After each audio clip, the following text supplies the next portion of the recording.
Hey guys, welcome. It's Nurse Hardy. This is my first nursing newsletter, and I wanted to talk to you really quickly about what I do.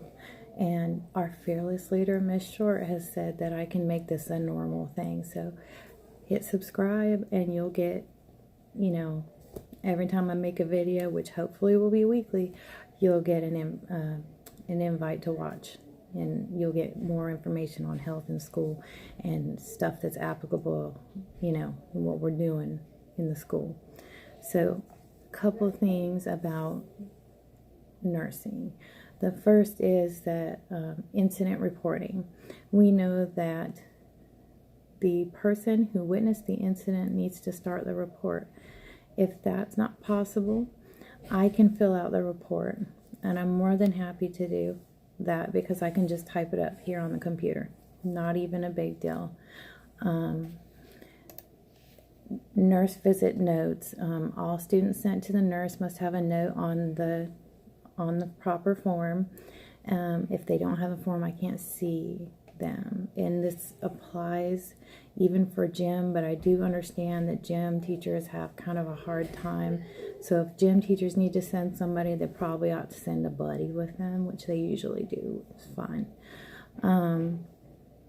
Because a lot of times what I have found in the couple weeks that I've worked here is that they will come in from PE and not have told the coach that something happened, and then they'll walk in through my door because it's on the way back to class, and the teacher won't know where they are, and that scares me when people don't know where the children are.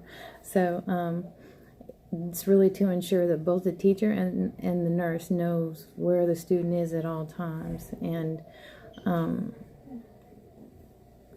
really it's kind of important that I know where the student is at, because I would hate to have lost somebody. What is my scope of practice? My scope of practice is the boundaries and laws that I practice within. If I go outside those boundaries or those laws, there are serious repercussions that can make me lose my license, lose my job, lose my everything, and I really want to keep within that scope of practice. And unfortunately, because we work within the state, my scope of practice is very narrow.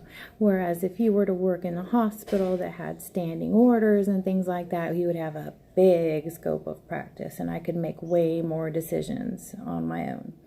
So here's what my specific scope of practice is. I can manage student medication, students with chronic conditions, with current orders of a physician and the signature of a parent.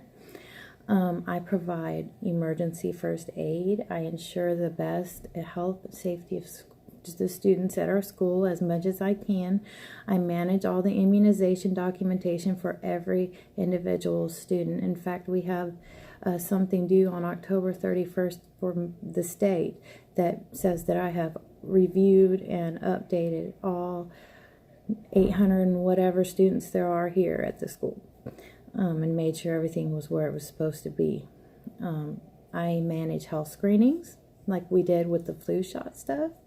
And I provide teacher health education, and I do PD and health in services. What I cannot do, or rather I cannot pull loose teeth. I cannot perform any dental procedures. When it comes to braces, issues with braces, I have a little wax if they are getting irritated, but I can't do anything about that. I cannot provide any services that are deemed invasive, such as without consent, such as a student has a splinter and I've got to cut into the flesh to get the splinter out. I cannot administer any cream or medication that has not been filled out on paperwork by the parent. That yes, that means Neosporin, and I know that sounds crazy to people. I totally understand. It's crazy to me too, but this is the scope, okay? This is where I've got to work. I can't apply any medication or examine any area that the underclothing covers without invasive procedure orders from the physician. Okay?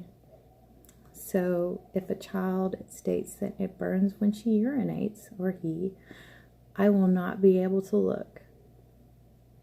I don't want to be able to look because it just could go so wrong. We don't want to do that. So what I will do is contact the parent and let them know. I cannot provide cough drops, itch cream, any over-the-counter medications. We don't keep stock meds. So, the substitutes, they come in and say, well, can't you give them a Tylenol? No, I can't. I want to. I super want to because I know that would help his headache, but I can't. We do not keep stock meds, and that's state law now. There has to be an order. Okay?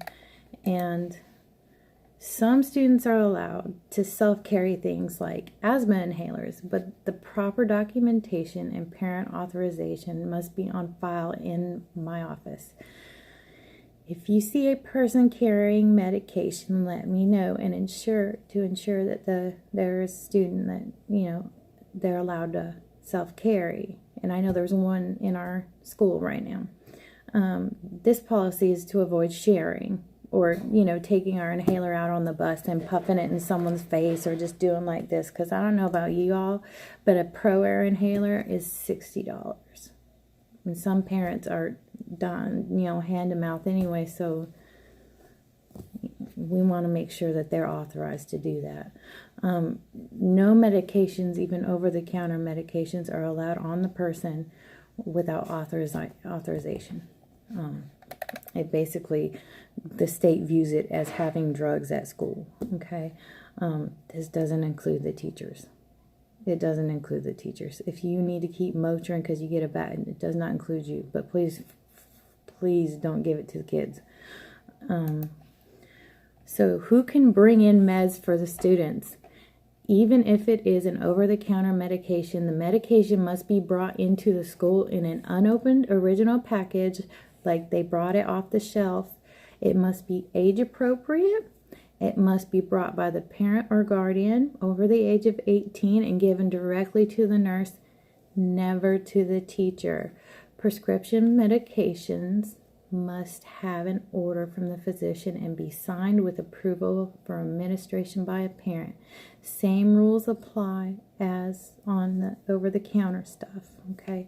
Only a parent or guardian of the student over the age of 18 can bring in prescription medications because the medication has to be, I have to count it in and enter that count into the computer and make sure it's every single tab is double documented on, okay? And if you ever have any questions, please ask me. There are some weird situations that the kids get us in because kids are kids and that's what they do. So if you get into a situation, just call me. My extension is, wow, I don't even know my extension. 50908. That's my extension. And you can text me at any time during the day. 334-750-4895. Anytime. And I will be happy to take the time to answer your question. And hopefully this will take off. And I can do y'all's your PD on video so that all you have to do is go into the teacher workroom and sign yourself off. It was been a pleasure to talking to all y'all. I hope to see all y'all smiling faces, and I hope you have a wonderful, wonderful Tuesday.